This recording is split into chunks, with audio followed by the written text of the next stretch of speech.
Assalamu alaikum wa rahmatullahi wa barakatuh. Ahlan wa sahlan wa marhaban bikum, and welcome to another edition of the Maulana Ravat Show. We continue the special coverage on the situation in Gaza and Palestine. Our guest for the program today is Abbaas Milhem. He is the PFU Executive Director, that's the Palestine Farmers Union. He's an international development expert with over 17 years of experience in designing, developing, managing development programs, including economic development, advocacy, livelihood, civil society strengthening, monitoring and evaluation, elections and civic engagement programs, including in Sudan and Palestine. Our focus today is on the economy in Palestine. Abbaas, assalamu alaikum wa rahmatullahi wa barakatuh. Ahlan bikum and welcome to Hilaal TV. Alaikum assalam wa rahmatullah, and thanks a lot for hosting me on this program, and hope to give the reflection that is needed about the situation here in Palestine. Gaza and West Bank, entire Palestine is under war. Yes, we've been focusing on our coverage on the various aspects pertaining to what is currently happening. I'll just chat to you a little bit about that before we get into our topic. From your perspective, how would you assess and describe the current situation?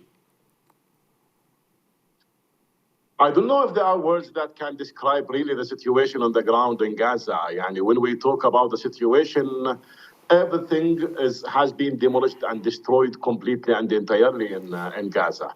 This bloody and shitty war is against everything in Gaza, against buildings, residential houses, against people, against civilians, against children, against women, against infrastructure, against, everything that moves and doesn't move in Gaza. The destruction is speechless. No words can describe the level of destruction there. And if you may have watched, some satellite pictures coming from Gaza and taken by international satellite companies in the world showing the situation in Gaza, you would see how brutal this war is and how destructive it was for every single aspect of everything there.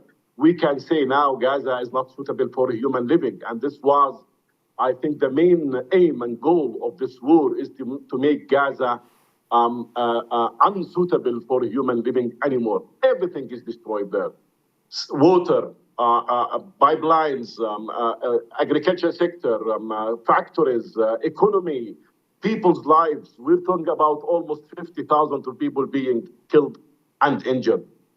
75% of those who have been killed so far and injured are from women and children. And now I was just watching and following up with our colleagues in Gaza about the situation there. They're talking about hundreds of dead bodies in the streets without the possibility of being, taken or by civil Red Crescent cars or ambulances. I mean, the Israeli army is not allowing any ambulance to move in Gaza and to take the bodies or to rescue people from under rubble.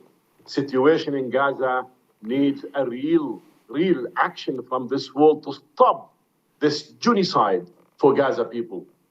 That is genocide against people and genocide also against, humanity, unfortunately, that have been destroyed in Gaza with this silence from the world who are watching and seeing silently without doing real actions to rescue and save what has remained from Gaza. This is the situation on the ground. You touched on the aim behind this, to make Gaza inhabitable. Is the objective here to drive then the 2.5 million people into the Sinai, as has been speculated by some? As you know, there have been programs and proposals before about expanding Gaza to Sinai and then transfer Gaza people to Sinai.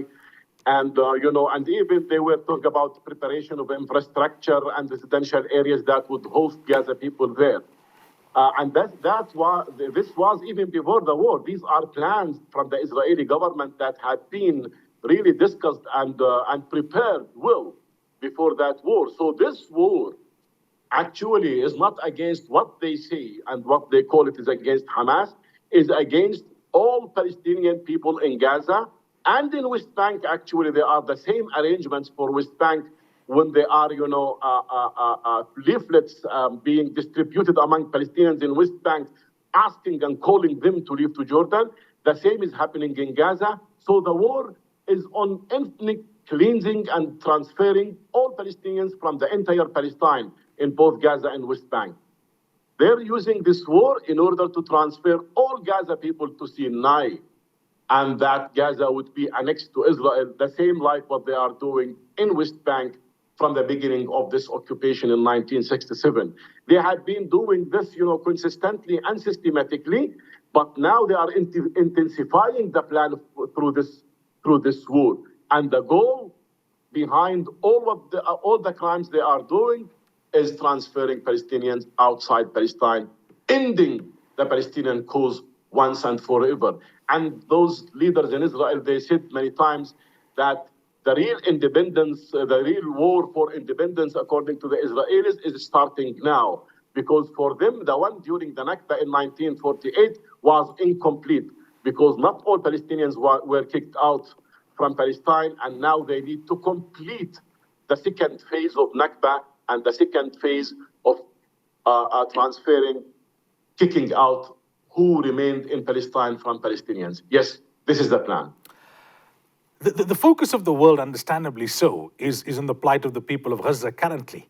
What are the Palestinians in West Bank having to undergo in the last couple of weeks since October the 7th? We know, obviously, the things go way back before that. It's a 70, 80-year occupation story and context that we need to look at. But for the people of the West Bank, what has the last couple of weeks been like? There is a war in Gaza, but there is another war happening also in West Bank, actually. And that war is lived, managed, and practiced by settlers in West Bank, who are backed fully by the Israeli army and backed politically by the governments and by their government in Israel. And as you know, in the Israeli government, there are two ministers who are settler leaders, both the Minister of Finance and Minister of National Security. Both are settler leaders, and they live in illegal settlements in West Bank, actually.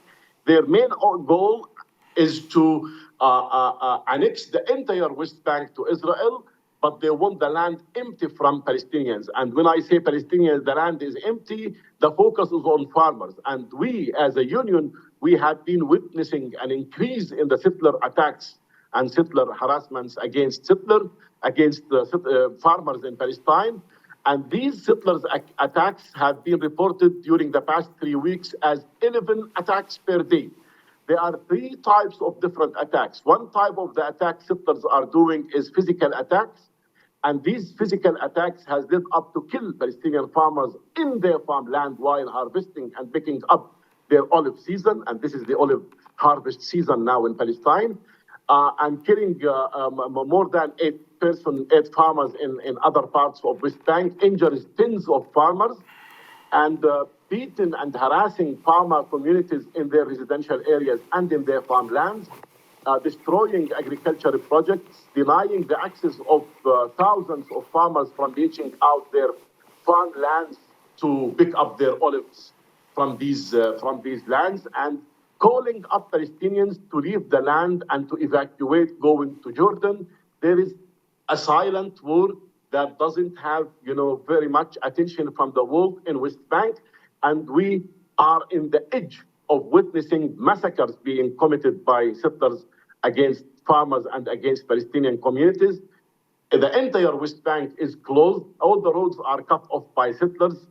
Most of Palestinians are unable to travel from one town to another, from one village to another, from one city to another, because they are under the risk of being attacked by settlers. And those settlers are fully backed and protected by the Israelis, and farmers, there's no protection totally for them. Palestinian people who are living peacefully in West Bank, and they are just civilians.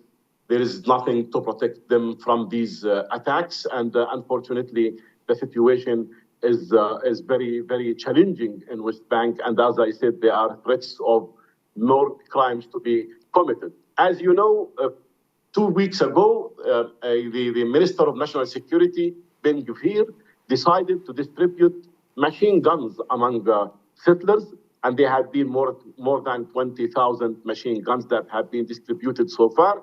And these machine guns have been used to attack Palestinian civilians in West Bank, mainly focusing on farmers. in their farmland, which led up to kill one of the farmers here nearby Ramallah and Nablus called Bilal Saleh, who was killed in his farmland while picking up the olives. The Palestinian farmers in Jordan Valley and in South Hebron areas have been forced to leave their areas. More than 1,000 farmer families have been kicked out of their farmlands and their residential areas. It is an ethnic cleansing in West Bank happening, similar to the one that is happening in Gaza, but the tools and the techniques are different. In Gaza, they're using air strikes. In West Bank, they're using machine guns and the settlers. That's why we want the world to take actions and hold these settlers and occupying power accountable to all the crimes that are committed against civilians in West Bank. Just to wrap up this part of the discussion, what's happening within Israel? We know the Quran tells us تَحْسَبُهُمْ جَمِيعًا وَقُلُوبُهُمْ شَتَّى. At times they will create an image of being united, but there's great disunity behind that facade. Politically and on the ground amongst Israelis, what has October the 7th left in terms of a psychological impact? And what are their thoughts in terms of what's happening in Gaza, what's happening in the West Bank, and how this is likely to play out? You know, let me give you just a context about the political situation in Israel. First, before the October 7 and then now, the Israeli street had been shifted towards extremism from almost 2 decades before. Extremism had been expanded in the mentality of the Israeli street, unfortunately. The so-called peace camp in Israel is almost vanished and disappeared. And those who are occupying and leading the government in Israel are the most extremist movements and parties.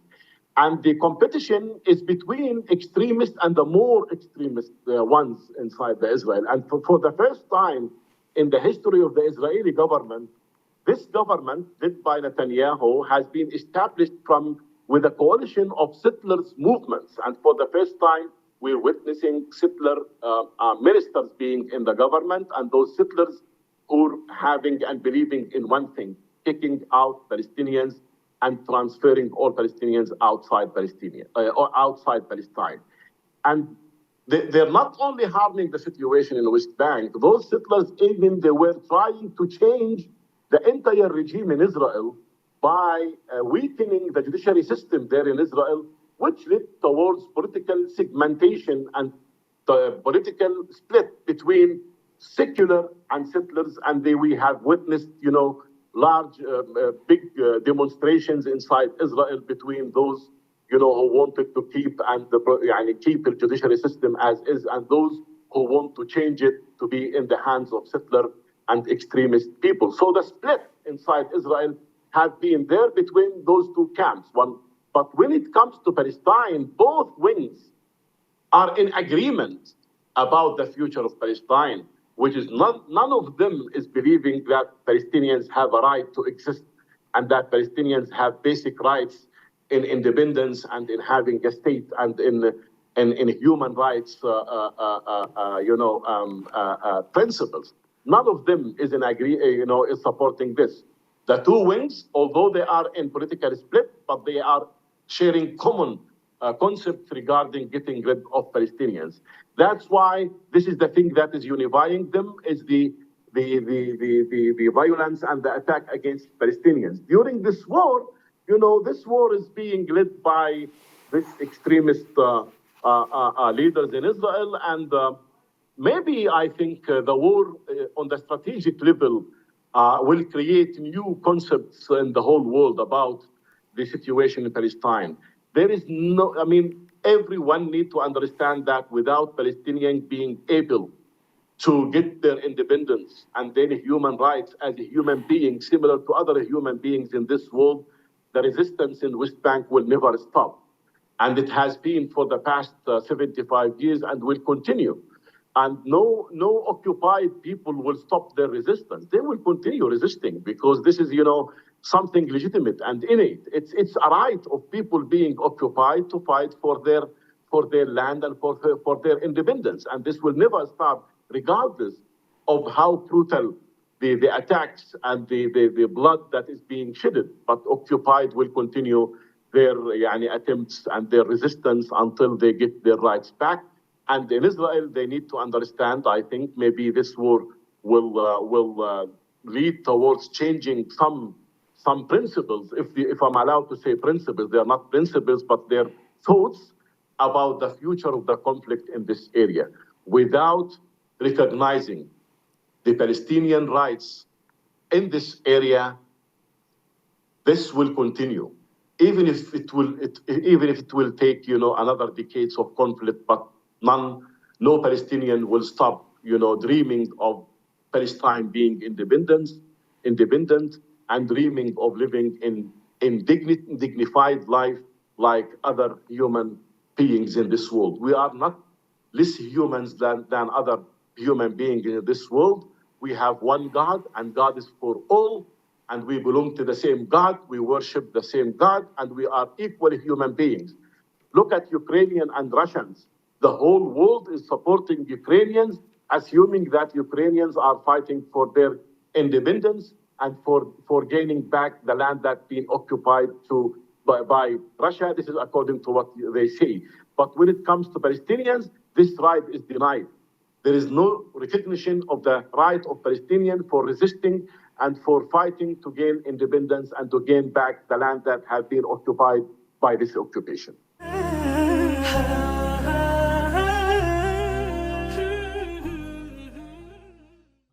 You are watching Hilaal TV. We are speaking to Abbaas Milhem, director of the Palestinian Farmers Union. And now we get into the topic for the program, and that is socioeconomics in Palestine.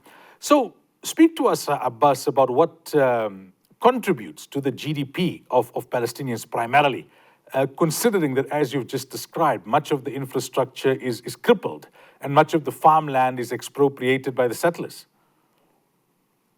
Land has been shrinking in Palestine from the beginning of this occupation until now. But just to give you a picture, agriculture sector in Palestine used to contribute up to 35% of the Palestinian GDP in the mid of 1970s. But due to land shrinking, land grabbing, land confiscation, and land annexation, the contribution of the agriculture sector in GDP has deteriorated from 35% in the mid of 1970s to less than 4% now. And this would give you a picture of how much land have been confiscated, how much agriculture sector have been systematically and consistently being destroyed. Access to land is a big issue by farmers. It's not enough to own a land in Palestine. The most challenging part is how to get to your land, how to get access to that land, because access to land is restricted by settlers' settlement expansion.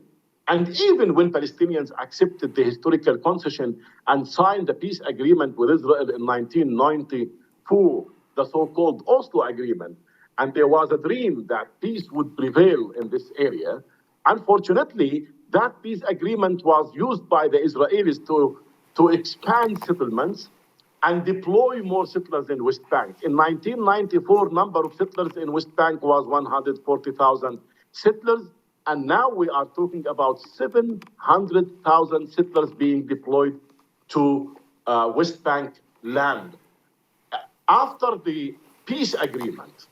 So they benefited from the peace agreement to deploy more settlers and to expand settlements. And these settlements have been expanded on the account of the Palestinian-owned farmlands. So that land have been shrinking, so production have been deteriorated, then contribution to GDP went down from 35%, as I mentioned in the beginning, to less than 4%. Water resources are completely and entirely under the control of the settlements. Our own owned water resources that are owned by Palestinians is being stolen to feed and to benefit settlers. There are Palestinian communities in Jordan Valley who have been living there since 1940s, last century. They own the water resources. They see the water there, but they have no right to get to one drop of drinking water or water irrigation to irrigate their farmlands. However, in neighborhood settlement that is established on the land that was owned by farmers in that area, they get access 24 hours a day, 7 days a week for water that is stolen from Palestinian water resources. This is the picture. This is a completely, entirely apartheid system that was similar to the apartheid regime in South Africa before, that denied the rights of the black people there when the whites were, controlling every single aspect of the South African life and, stealing all their, resources. What's happening in Palestine is even worse than the apartheid regime that we witnessed in South Africa, and that was toppled down and collapsed by the international pressure and the resistance of the South African people. Palestinians are doing the same, trying to resist against this apartheid system in Palestine and resisting to gain back their rights and to enjoy their independence and to get their human rights being, respected similar to all other human beings in this world. Now, when it comes to trade, how would you say trade has evolved under occupation, and how is it likely now to be impacted by what's happening currently? Now everything is suspended. There is no economy in Palestine at this time. Nothing is working. Even movement of people between one town and another, as I said, between one city and another is completely restricted and risky even for those who try to dare for emergency situation, getting to hospitals or whatever. Access and the movement is completely restricted. There is no trading. There is no economy. There is no, life in West Bank. It's all stagnant and frozen and under the threat of attacks and ongoing and systematic attacks by the Israeli settlers, backed by the Israeli army. Even picking up olives was a big issue and was challenging.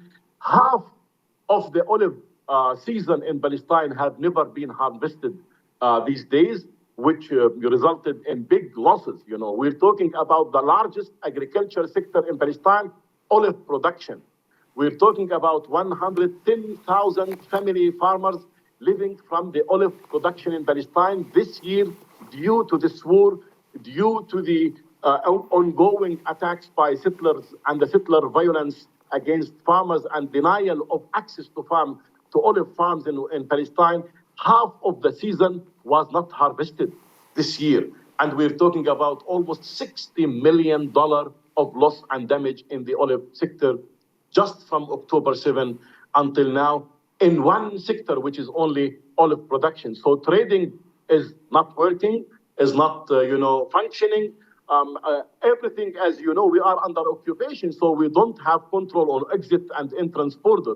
All the borders are under the full control of the Israeli army, and due to this emergency situation and this war again in Gaza and in West Bank, everything is stagnant.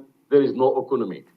And you can imagine now, all the workers and the laborers who were working inside Israel before, they're not now working anymore, so there is no income for more than 200,000 worker families in West Bank. Our custom tax that is collected by Israel and should be, transferred to the Palestinians, because these are our money collected by Israel, who control the borders.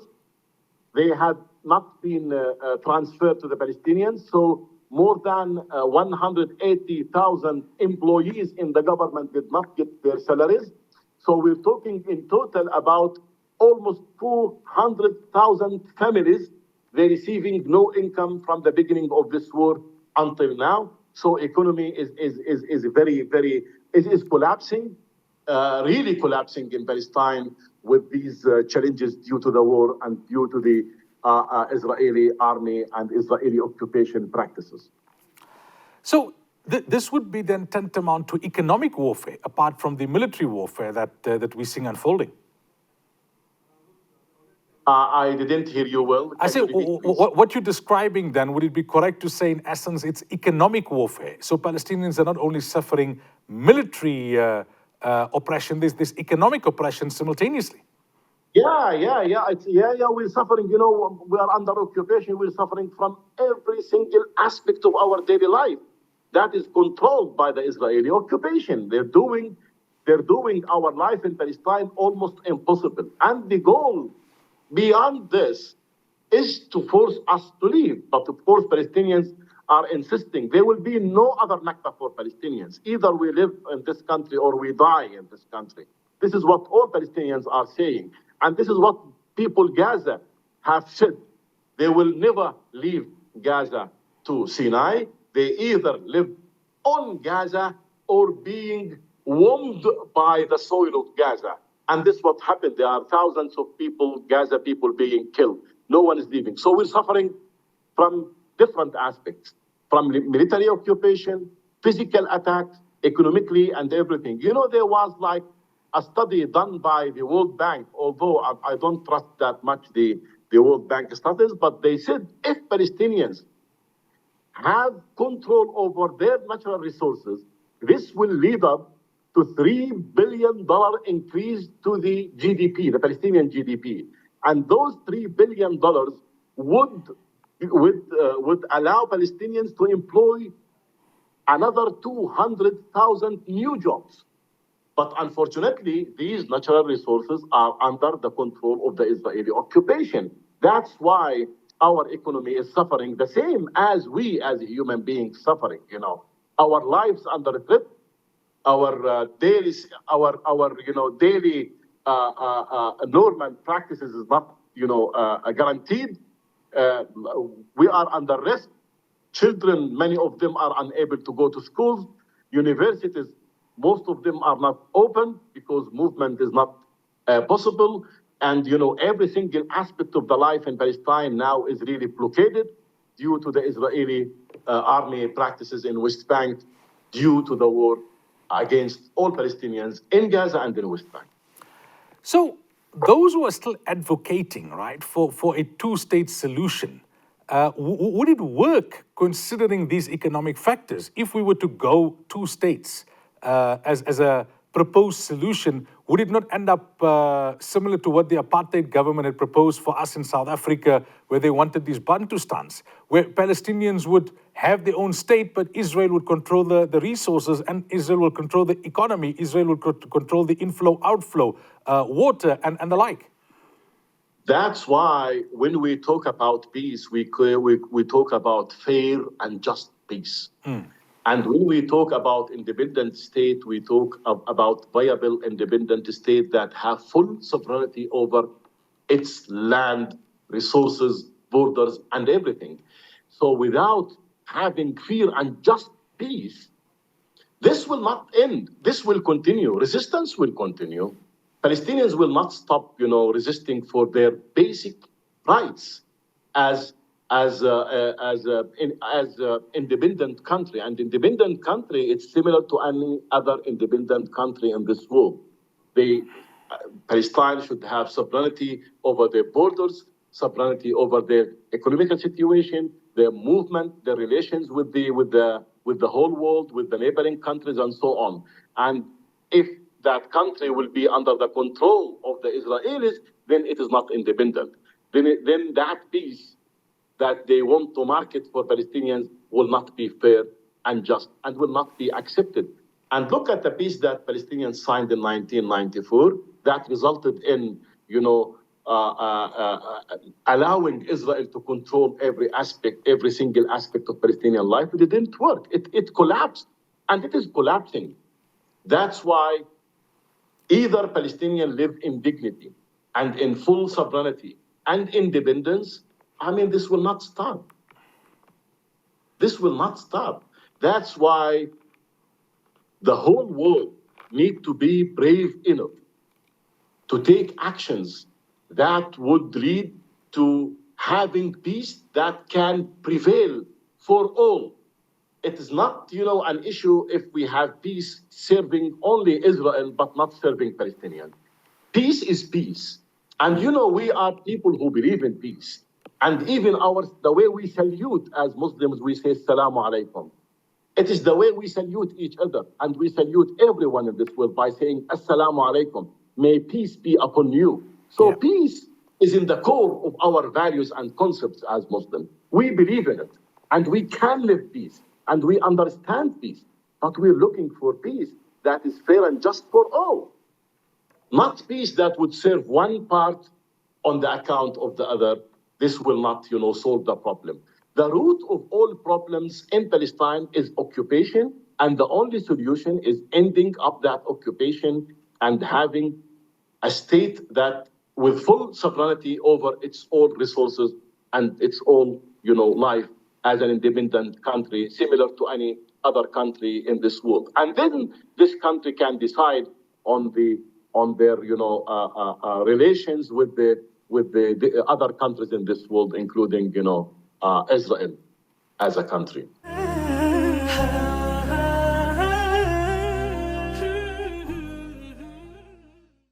You are watching Hilaal TV. We are speaking to Abbaas Milhem, director of the Palestinian Farmers Union. We're talking about the economic impact of occupation, the economic impact of the current bombardment, the economic impact of genocide and ethnic cleansing that the Palestinians have to undergo.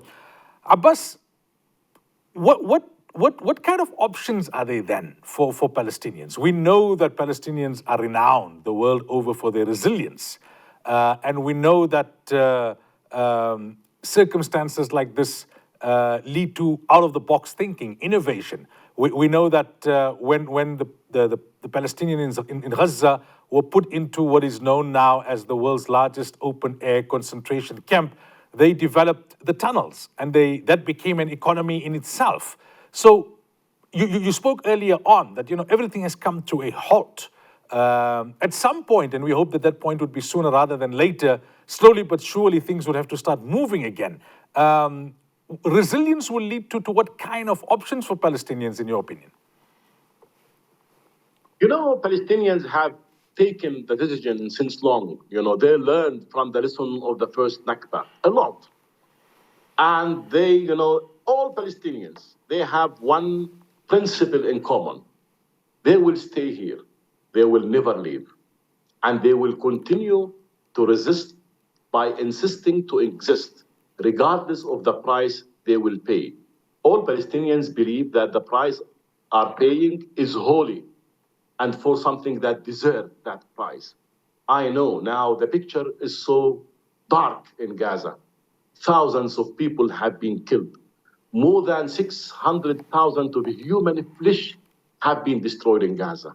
More than 60,000 liters of human blood have been shedded in Gaza. I'm talking about the human blood of babies, children, and women and civilians due to this war. Despite that, people are still saying the same language. We are not going to leave. We will continue to be here. This is our land, and we continue to be here. We either live on it or we die on it. But despite all of this, believe me, on the strategic level, what will come after October 7 will be different from the situation before October 7. And I believe myself, with the large solidarity Palestine is gaining now from the whole world, I'm talking about people and civil society organizations and political parties, even in the countries that took decision to back up Israel on its war against Gaza, like in Germany and in France and in Switzerland and in Sweden, and in Britain even, hundreds of thousands of people were marching against the genocidal war in Gaza and challenging the position their governments have been took. There is now in this world a big split between people and between political leaders.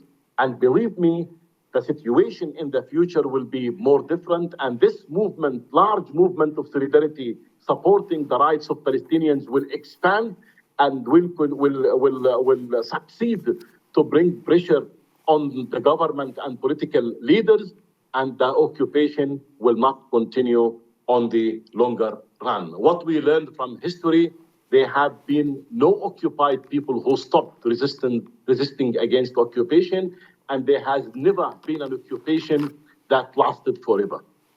We know the future is ours, and the occupation will be part of the past. Now, on this road of liberation, there are,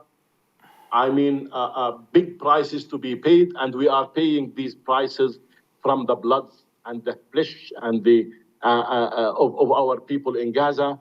But the future, as I said, will be for Palestinians, not for occupiers.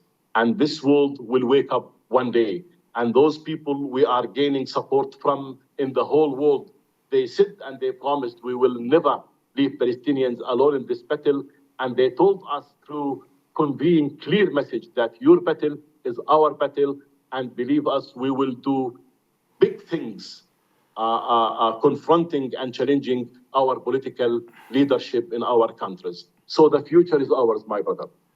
Inshallah, inshallah.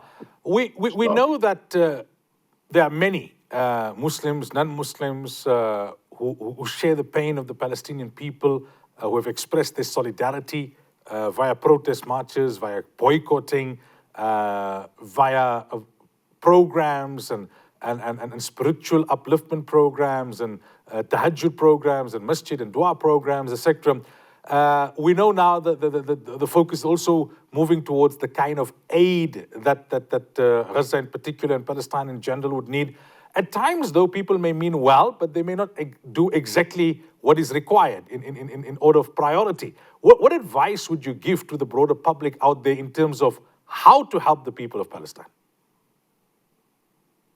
In Gaza, unfortunately, many of the countries, are unable even to allow one truck, one car of food aid to get into Gaza without the permission of the Israelis there.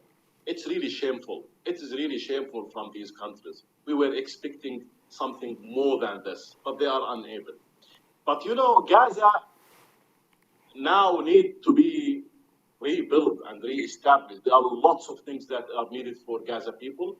In West Bank, there is a big need for supporting the resilience of farmers on the ground, for supporting the resilience of farmers to stay in their farmland by providing them with the minimum resources they need to stay in their lands and facing the challenges they are facing now from the settler violence. We as a union are trying to help distributing fodder for the animals in Jordan Valley and in South Hebron area, where large number of livestock farmers are living, but they are facing challenging situations from the increased settler violence against them, trying to support them to stay in their lands, and alhamdulillah, until now we are succeeding. But with the support from the people who can donate and support us doing things, we can rescue more families and we can rescue more land from being, confiscated.